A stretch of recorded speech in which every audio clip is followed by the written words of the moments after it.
much for accepting my invitation to come on my YouTube series, Asking the Hard Questions, What Legacy Are We Leaving Our Young? So just by way of introduction, you're Global Leadership Director of New Pedagogies for Deep Learning and a worldwide authority on educational reform with a mandate of helping to achieve the moral purpose of all children learning. Former Dean of the Ontario Institute of Studies in Education at the University of Toronto. You advise policymakers and local leaders around the world to provide leadership in education. And I've attended many of your talks. I follow you and you hold a deep interest for me. That's why I've gravitated to inviting you to come along, because you're such a respected voice in the field of education globally. Thank you. So you're welcome. And Michael, we kick off with asking you, what is your key research area at this point in time? And has the occurrence of COVID-19 impacted your thinking in terms of the future of education? Yeah, and I'll try not to put too much historical context, although, in terms of my personal development, although that's obviously very relevant to the work. I would divide my 50-year career into kind of two chunks. The first half of it, the first 25 years or so, I was a researcher. So I was at the university, I was a sociologist. We did a lot of research inside schools, et cetera. And then halfway through that, around 1988 or 1990, I became dean of the teacher training school at the University of Toronto. So I moved from the graduate school to teacher training. And then immediately I was forced to deal with the practical. And so we set up a partnership with schools and school districts. And my first act of innovation at the new place, which was quite stagnant, was to light a firecracker, I guess I'll say, into the institution by saying, we're going to partner with schools and school districts to see what the university can do to help schools and what the schools can do to help teacher development. And that's where I got immediately established into having to do something. And then that led 12 years later to becoming the advisor to the Premier of Ontario, Dalton McGuinty, where he was elected to transform education in Ontario in 2003. And so then I became exceedingly practical because we were trying to change the system that was stagnant.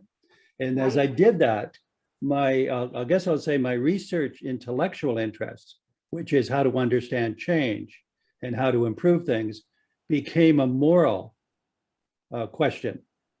How do you raise the bar and close the gap? And what about the disadvantage? What about equity? And I always have a practical bent.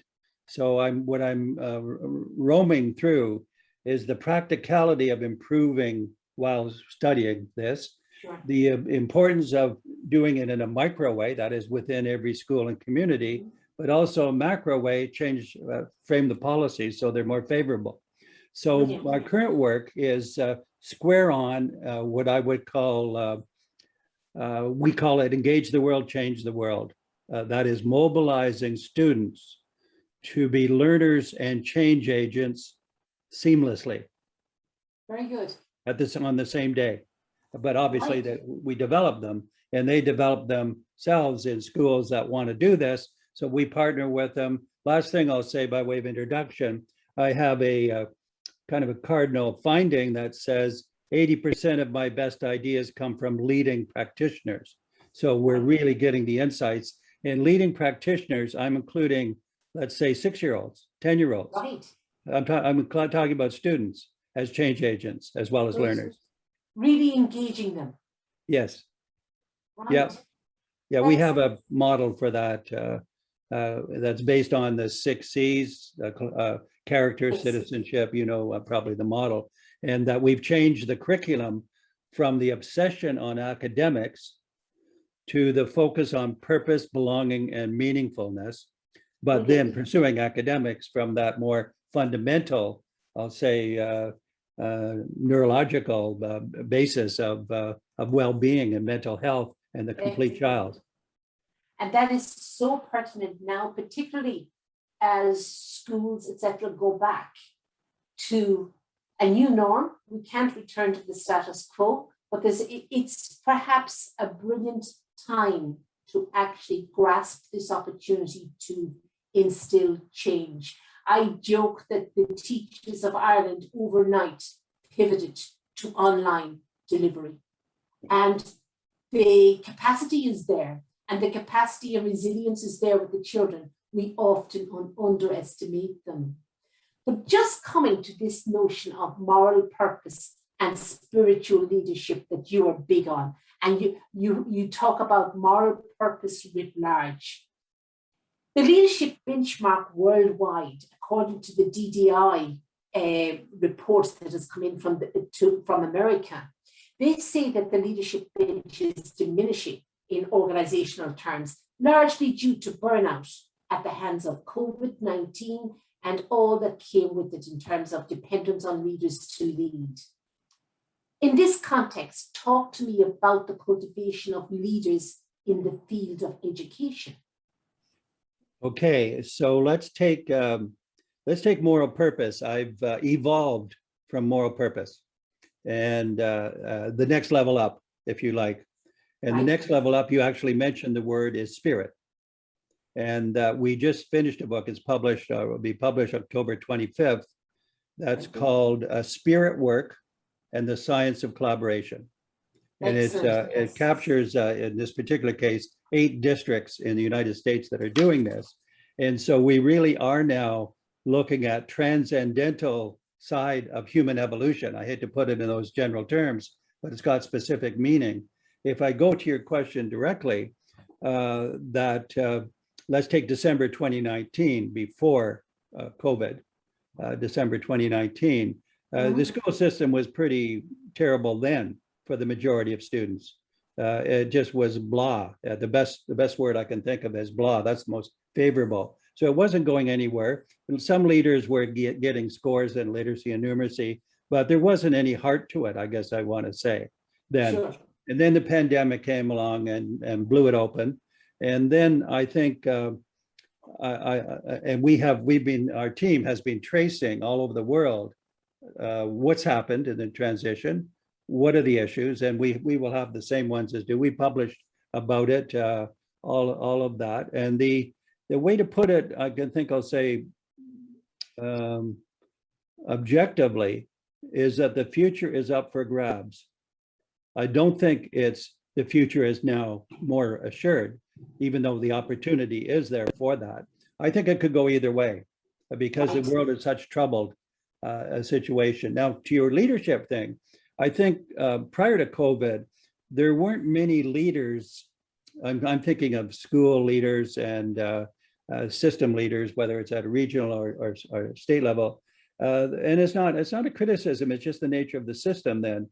We're not very fundamentally going for human development, and basically they weren't. They were going with the literacy, numeracy, high school graduation, which I'm going to say from 2000 to 2010 was not a bad agenda. But after 2010, when things started to really get onerous, it's become less and less the agenda, and culminated in the pandemic discombobulation, which turned everything upside down. And two things I'd say about leadership. The turning upside down has provided opportunities for leaders who were inclined this way that I'm talking about, the human development leaders, to thrive and develop and step in under the worst circumstances, step in and find the road, the direction of salvation or amelioration or whatever.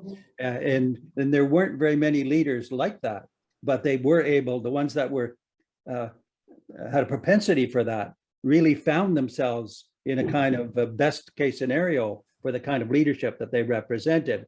That was a minor part. And then the most leaders floundered because they could handle the old safe one, but not get big results, but they couldn't handle this discombobulation. And so they were at sea. And now we find the new leaders stepping in, and there's a kind of dual kind of phenomenon right now, is many leaders, even the good ones, let's say, are burning out under this tremendous pressured situation. They are really floundering because just the sheer overwhelming of mental and physical and social complexities that are dynamite every day almost. So they are really to demands. But what the silver lining, is that some of these leaders now and new ones are stepping in, and they're finding it, the greater the complexity in a sense, the more that the challenge is attractive from a human development point of view. And so I really think that those that are stepping to the plate now have a different mindset, and they also are teaching students differently. And if you project it far enough, the way we teach students in the new way is going to produce better leaders as we go for the future. Sure. The trick is to capture the energy now, though, isn't it? If you think of the distributed leadership model, it works and it doesn't work. It demands trust, doesn't it? And it demands full delegation when you're delegating. So perhaps these budding leaders who hadn't been given a voice until crisis happened now have found their voice, and that should be capitalized on. I hope so. I think what happens is, and we've written about this in short kind of analyses that are available on our website. But one thing that's a predominant preoccupation in the US, for example, is how do we make up for learning loss? So we've lost all this learning. And we say that's the absolutely diametrically wrong way of thinking about the change. If you make up for learning loss, you try to reproduce a system that wasn't working in the first place. Yes. And so what they do is they squander and inhibit the development of the leaders that you're talking about. I'm talking about students as well. So that's one part that I never did. On the second part, I never did like the concept of distributive leadership.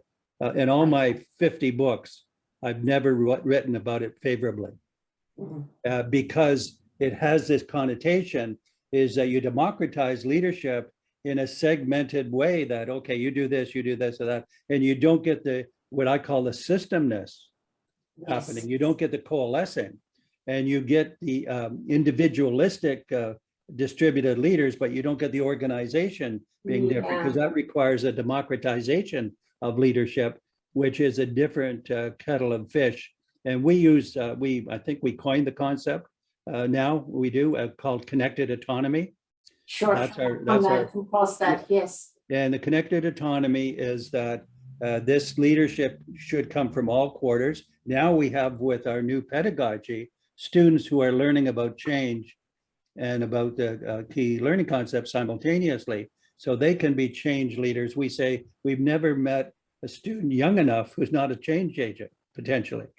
So I'm thinking, I'm thinking about 5-year-olds, but let's take 10 to 12-year-olds, fantastic resources where learning and change agentry is a two-way light. Yeah, absolutely. And that develops from there. So I think we have to reconceive leadership, make it broader so that it's younger and younger, encompasses the whole thing, make it less individualistic, and make it coalesce around connected autonomy and systemness. Yeah, and resting on student voice and capturing that innovation and that newness and excitement of childhood. Very often. And I find, when I push this, I find so many attractive concepts at the end of the day wanting. So let's take student voice and student agency. Yes. I think those are romantic and desirable, and but what I want is student enactment. I want the doing of change. You want the real thing, yeah. They can't. I just don't want them to speak up because we invite them. I want them to be really part of the change. Change agents, Change agency and change improvement agenda. It could be climate and macro stuff, but it could be local in your own community. And it's around, when you use the 6 C's, you get this democratization and an emphasis on enactment or doing. Sure. So that calls really for a change of mindset also for the teachers and for the leaders that we have in the system that heretofore rested on the traditional approach. So the trick really is to get into teacher education colleges and start training the teachers at that level to be open to this type of leadership. Yeah, I think it's a question of doing it simultaneously. So when I opened that partnership in 1988 between the university and the local districts, I said that we were not going to start with teacher education and feed improvement into the schools. We were going to start with improvement in the schools and feed it back into teacher education. All right. That's an important emphasis. So I think what we do is we change, because now change is happening rapidly, so rapidly that we've never seen it before. So you need to act today. You can't take 3 years to prepare someone. You have to start doing it today with what you have. So I think there are a lot of takers, and you said that teachers will find the change I'm talking about uncomfortable, and that's yes and no. I think initially it's uncomfortable because it's so different, but you can, we call it go slow to go fast. You can get into the new stuff, and when it clicks, you become invigorated by it. Yeah, it accelerates. So I'm thinking I'll be a little bit overly specific here, but if I think of a 2-year period, the first 6 months is establishing the new agenda, talking and building trust, building relationships. Don't push too hard, the go slow part. And then you introduce the agenda, you start to do things 6 months later, and then it starts to, the students get involved, teachers get involved, parents love it. It starts to accelerate. And by the time you're starting year 2, it's got momentum. And by the time you end year 2, it's got a place. And is that approach being adopted by many nations at this stage? Yeah, I would put it this way. If we take the 3 levels, oversimplified, the local community level, the middle level, which might be the regional district or municipality, and then the macro level, the policymakers. The way I've just described it, when you have it, when people can see what it is, it's more attractive, that the attraction is inversely related to the hierarchy of the system. In other words, people at the bottom see the attraction faster than people at the top. And so that's just one phenomenon. But also in our deep learning, 2 things about we call it NPDL, New Pedagogies for Deep Learning. It just happens to be the name. But we have found, first of all, we have something like 12 countries now with 3,000 or more schools. We're having a deep learning lab, virtual one on November 1st, 2nd, and 3rd, where people are flocking to it. So 2 points. One is, prior to the academic, we already had a lot of takers who were saying, and we never work with individual, we hardly ever work with individual schools. It's always networks or combinations or districts. And we found that initial tranche was very attractive. I'm now talking 2016 and then 20 onward from there. It got more and more. It was still a bit foreign to people. Testing was still a bit too dominant, but it started to change. And then COVID gave it a whack in the head to really change it. And then now we find the interest growing, I'll say daily. Every day we get a call from somewhere in the world saying, we like your deep learning, we've started into it, we want to join up, how do we do that? And this is happening a mile a minute right now because of the consequences of COVID. Have you had interest from Ireland in relation to this? Yeah, Have you had... not enough. And I know, I'm Irish by descent, and both my grandparents' families were from Ireland, and I have a very strong affinity, and I was a good colleague of Johnny Coulahan, and we went over, and for 10 years, up until about 5 years ago, we did workshops with the Primary Principals Association in small towns all through Ireland. I've attended them. And I was one of there. In fact, one in Thurles I did, and so I know that system. And I would say it this way: there's a hunger or an interest on the part of the primary school principals. I'm just thinking that because that's who I saw the most in doing this. But there wasn't really the system was too piecemeal for it to click, and those in charge at the top never really quite got it as a proactive step towards the future. Yes. So it didn't have the breakthrough push either from the bottom or the top. So I think of it as an opportunity that was missed so far, but I'm pretty sure I can say this, and you know it better than I do.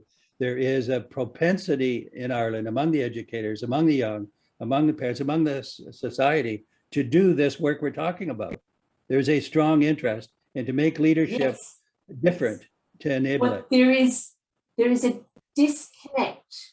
There is an unhealthy disconnect, which I would have identified, and there is a fear of stepping outside, putting your head up. I feel that there is a disconnect from the top down, and that whole vicious circle needs to be broken because we need to think another way, because we run a risk of losing out and losing even the standards we have unless we grasp opportunity. And the appetite is there.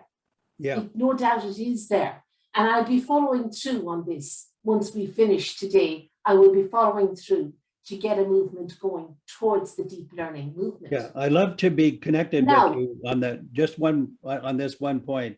It would be great, and I think you're going to do this, if you can capture the phenomenon of the fear of stepping out yes, and the appetite to step out. How do you reconcile yes, those two things? That'll be great. absolutely. And I think a lot of it is based on fear, and a lack of real leadership, lack of the courage to just grasp it and go with it. There's a disconnect. There is, as you say, piecemeal. We hit and miss, but we miss more often than we hit. Yeah. And it's a pity because we have a wonderful system, but that system, we need to grasp what we have of the good of it at this point in time. But I was looking at your, coherence framework and that notion of deepening learning. And I think in terms of our increased usage of technology. So what do you see as the pros and cons of screen usage or screen dependence for our children? Let's say in terms of ability to learn and do the deep learning, to recall, to research, and to assimilate information.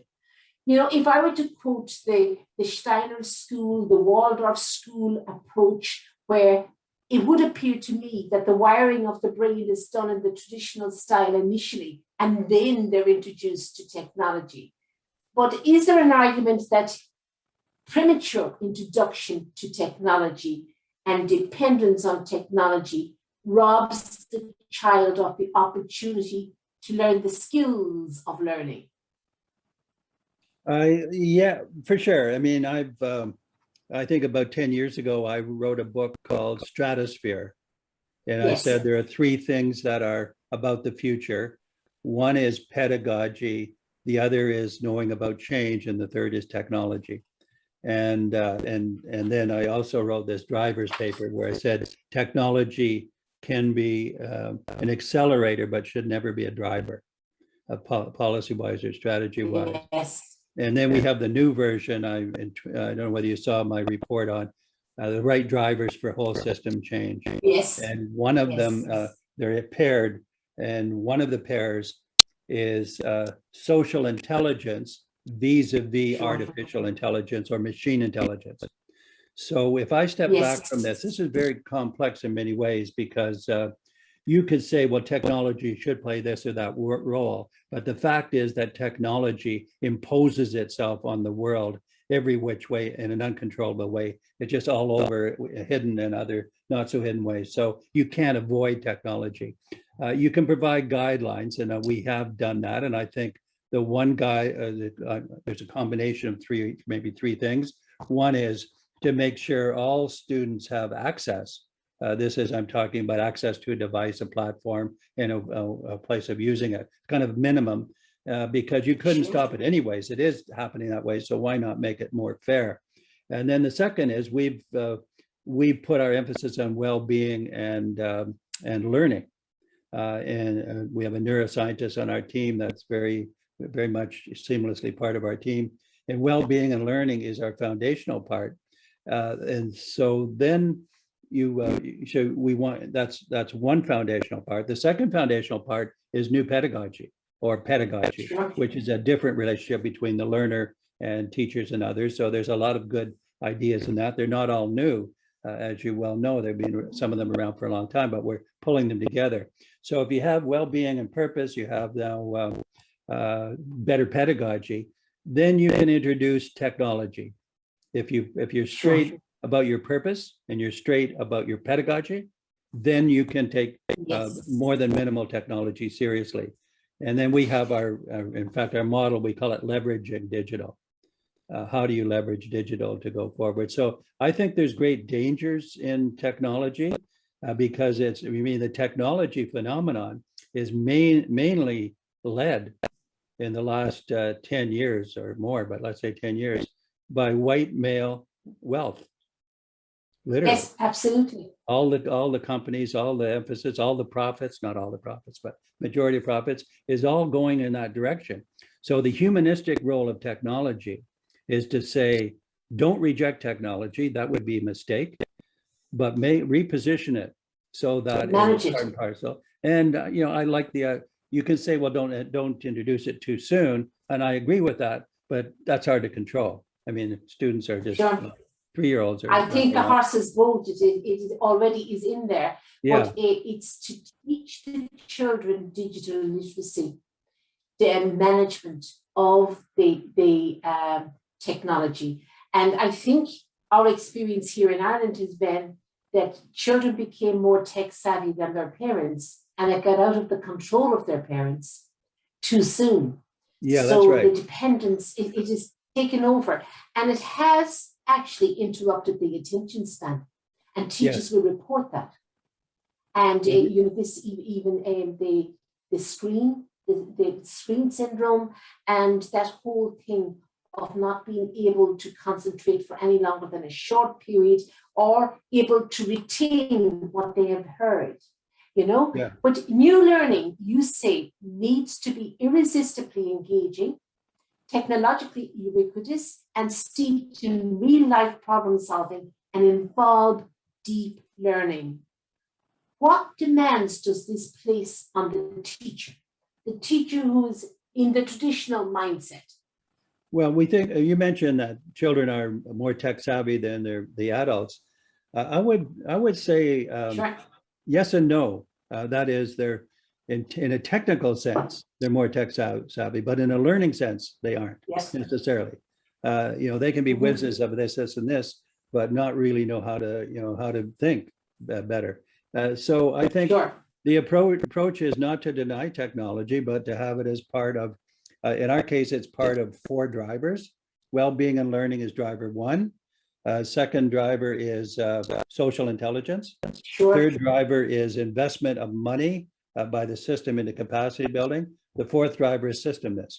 So as long as that's your part, and then you then use technology, use other things that are part of that. But I think it's not very productive to take absolutist stance.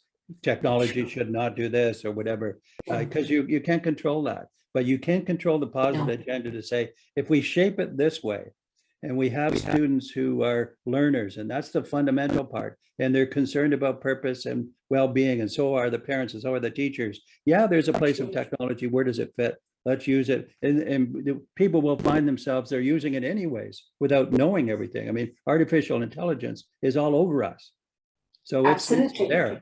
It's there. We just have to recognize it and use it. It's to control it. It's to use technology as the tool, as opposed to being enslaved by it, really, isn't it? Yeah. I mean, it's an age-old problem with humans and technology anyways. Humans are always faced with how do they use the advances of modernity? Because you can misuse. So is deep learning really is aided by technology if used properly? Yes. Yeah. You need, it's one of our, when we have in our learning design, we have 4 components. One is students as learners. Second is partners in learning. Third is changing the learning environment. And the 4th is digital digital leverage. So those Leveraging 4 yes. feed on each other. That you, if you're having good pedagogy, it's interacting with digital. If you're having partnerships and learning and changing environment and the goals of the 6 C's, they're all impinging on technology yes. and receiving kind of technology in return. So it's got to be, we have to have a small number of connections that are core for this to work. Not 20 connections. Sure. We can't handle that, but we can handle 4, 5, or 6. Keep it simple. Yeah. So your coherence framework, it concentrates on focusing capacity, focusing direction, creating collaborative cultures, deepening learning, and securing accountability. Where do we here in Ireland, for instance, post-COVID, where do we start in achieving the synergy of all 4 elements in leading schools and I suppose in leading the entire system? Where do we start? Yeah, Joanne Quinn and I wrote that book. She's our co-leader in deep learning. Yes. And we published it in 2015. And the 4 pieces that you just mentioned are pretty still sound, I'm going to say. But they weren't 1, 2, 3, 4. They were dynamically interrelated. So focusing direction and collaborative culture and deep learning and accountability were kind of reverberating around each other.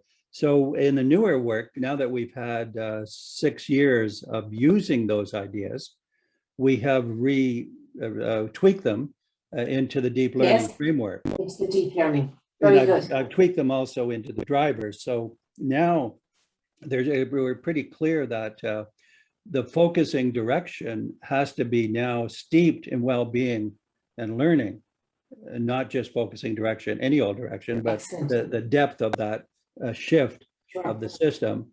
And collaboration, which we now say there's nothing, collaboration isn't automatically good. You can collaborate to do nothing or the wrong thing. So this is why I like connected autonomy. It's particular collaboration around deep learning. And then deep learning, we've fleshed out more. And then accountability, I want to say we've taken care of it, because if you have a transparent system within a school doing this work, they have no trouble with external accountability. They get political power and they get pedagogical power by the nature of their work. They're more confident not only about stepping out locally, but they will face the external system much more powerfully. They're not going to be pushed around, but they're also not going to spend their energy fighting this. If they don't, we say you may be stuck with policies, but you're not stuck with mindset.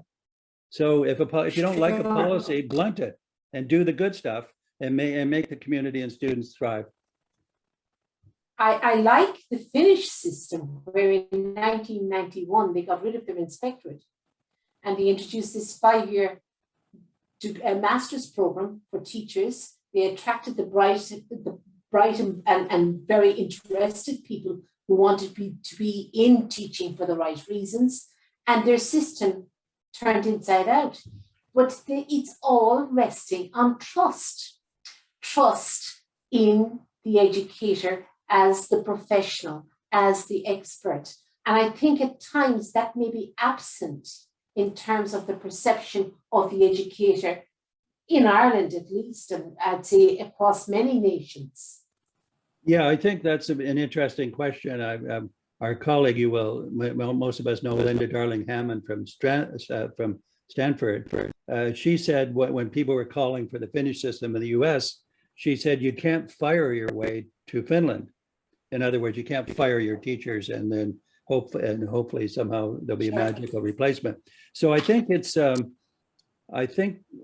we have to be careful here, because in Finland, first of all, they're different cultures. Finland is quite small, but then so is Ireland.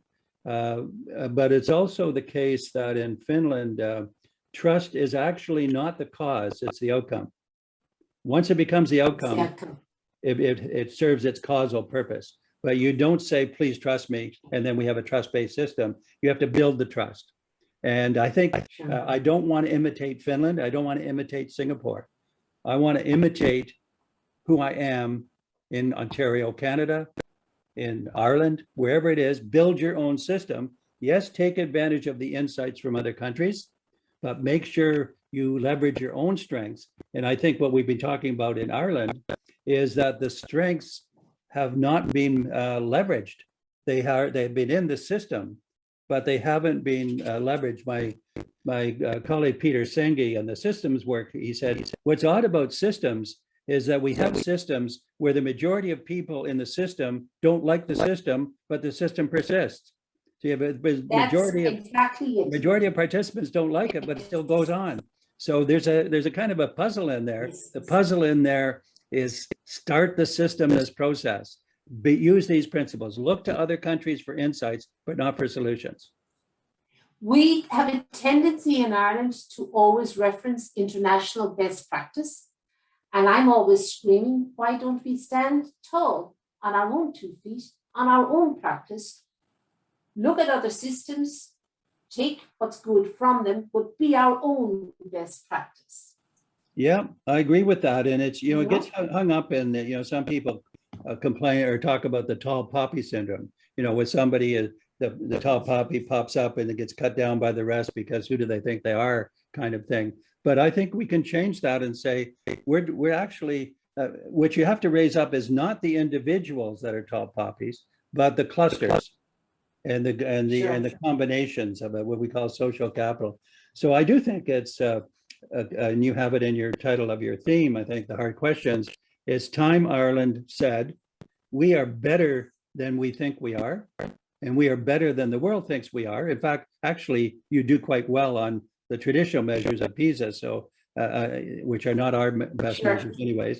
But I think it's time that because of, and this is really where the what I'm going to call the evolutionary symptoms of two things is that the physical world is wrecked and the social world is wrecked in terms of trust plummeting in most places. So physical and social, and there are strengths that Ireland has that we now you can now say, let's start develop clusters of who we actually have always been but never elaborated. Now we can elaborate it, and because a perfect excuse, let's say, to elaborate because of the discombobulation question. It's a great reason to do it, but let's make sure there's a collective, sub-collective, not everybody at once, but not individualistic. And let's get over our fear of stepping out. Let's get over our reticence of trying to push into the future and thinking that we're too big for our britches.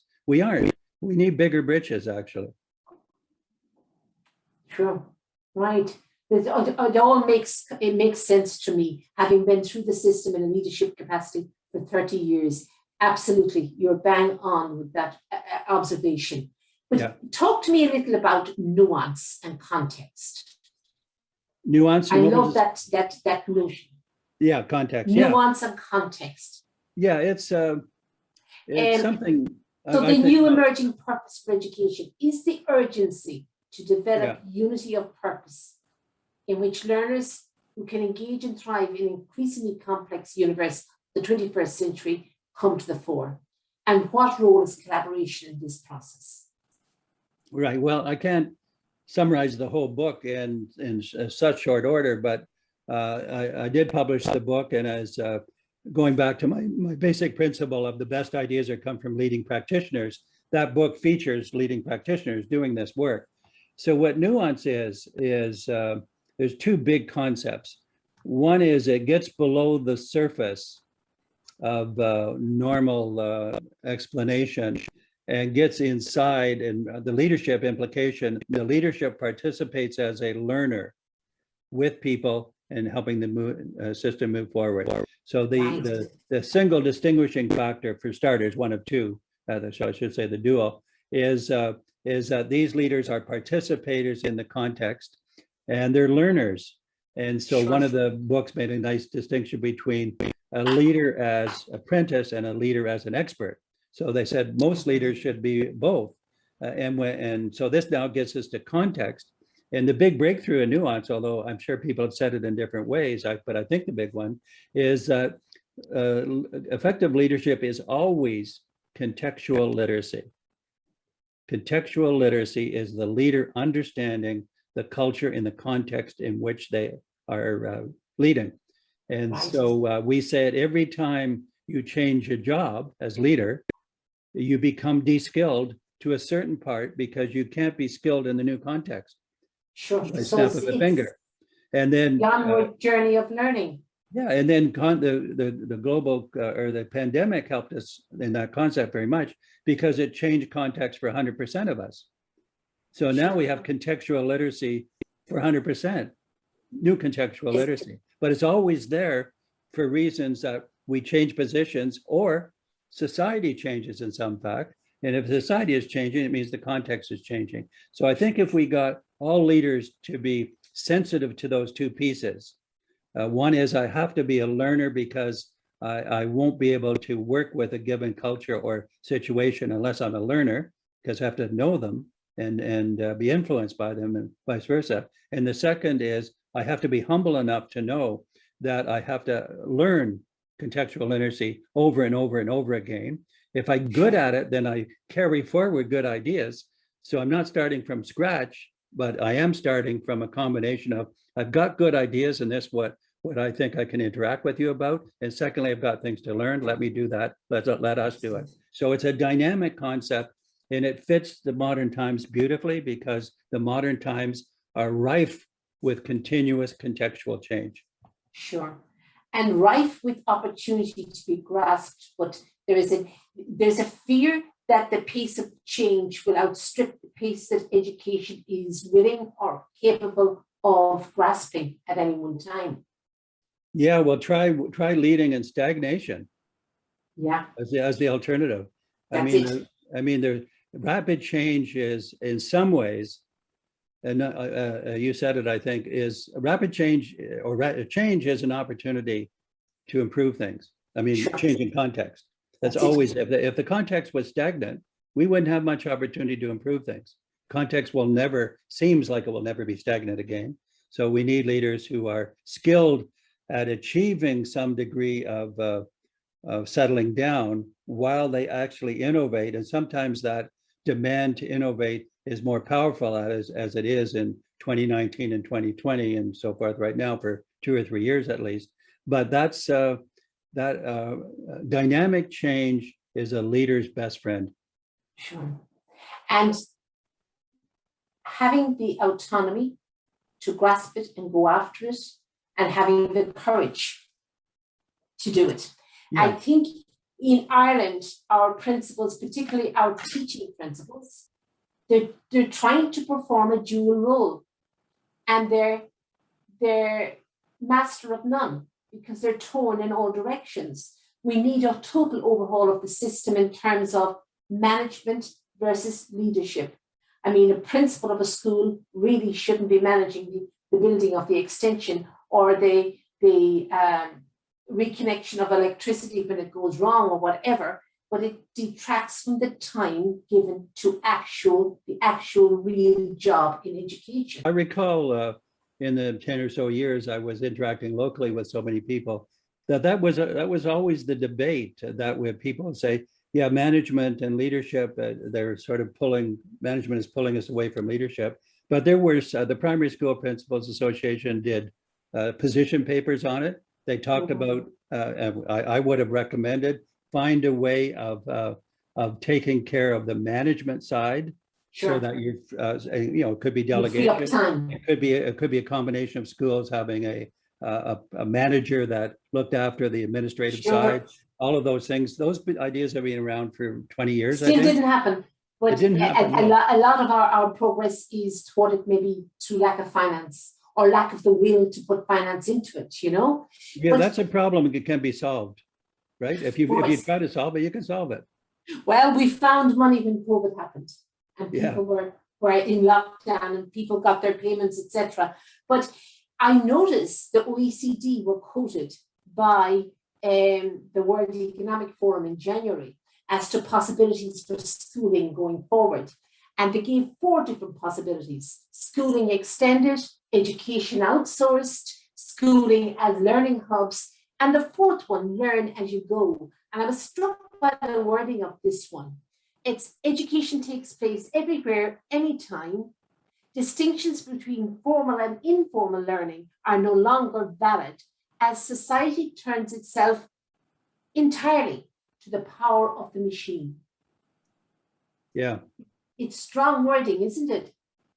Yeah, I think, well, there's, artificial intelligence is got power. It's got power that could be end up having massive negative consequences. So I'm always in favor of building up the human side, and I think because I've been following evolution in many different ways, is I think we're at a new evolutionary period in humanity in 2021, and that new evolutionary period is not just a linear evolution from the past. It's brand new in some ways because of the physical and social challenges and all of these things. So we're facing a solution we've never contemplated or encountered before. And I would be wary of extreme ones that have any danger of extracting the humanity and the social collaboration that embedded in the best forms of humanity. That's what we have to have as the anchor. Yeah, the anchor of leadership, the anchor of the system must be human and social capital, integrated, two-way street. But there is another thinking out there that maybe is at the table of power, driving change in this great reset that we must watch and we must keep in control of, Yeah, but well, there is a guy here called Kevin Impey who wrote a lovely book, Thrive in the Future of Work. And a quotation from that book struck me. For those with access to a decent education, most of the challenges that individuals face in the world of work and the future of work are within their control, though increased awareness and learning, if they are open to adapting, upskilling, and rebooting based on the evolving demands and opportunities for human labor, talent, and skills. What would you consider a decent education? I would say that quote is probably exceedingly dangerous characterization of the future, because it seems to be mostly success is mostly about economic success and work success, and the agenda that got us into trouble in the first place. So I think that is that's wrong. And in my report on wrong drivers, I talked about academic obsession with technology and success. And I said the research shows that these people are being successful, this portion of people, but they are the wounded winners, a phrase that one of the research criticism, that the wounded winner is someone who's successful at a system that's probably not a good system for humans. And I think that's what that represents. Those who have access to technology and other resources are better off in a narrow sense. They'll do better in the financial sense, but they're not better off as humans. They're not better off in helping shape society for the better. We need a cross section. In fact, I would go so far as to say that those people, especially young people, who are on the receiving end of a bad system, have more ideas for better change for humanity than those students who have been successful on the bad system. So this makes it rather an interesting dilemma. So I suppose our emphasis really is on the holistic education, not just on the student as the future worker. Holistic has more checks and balances in it as a system. And in this line of thinking, would we be more running the risk of a two-tiered system? The skilled versus the unskilled, the haves versus the have-nots, and more sizable number of people being left behind? Yes, absolutely, for sure. And I want to say it in two ways. One is the haves and the have-not system that you implied is a distinct and a probable possibility in some ways, and it would be a bad one. That's point number one. It would be bad for overall for society. And secondly, it would be bad for the haves. The haves will eventually lose out, because every time you have this kind of hierarchy, they can lead for a while, but their position, and Wilkinson and Pickett, who have done the analysis of, they basically say, find, and they've done them with a demographic analysis, that those with clear data, those societies that are more equal, even though they've advanced, compared to those societies that are less equal, that in the less equal societies, when you project them, those at the top have shorter lifespans than the more equal society, those at the top. I hope that's clear. It's a complicated analysis, but it basically says, if you think you're on the top and the system starts to get extreme top and bottom, you will eventually be vulnerable because you will be a wounded winner and you will not do well in terms of your life expectancy or the quality of your life. Eventually, it will be bad for humanity. Sure. You know, What would your hope for the future be?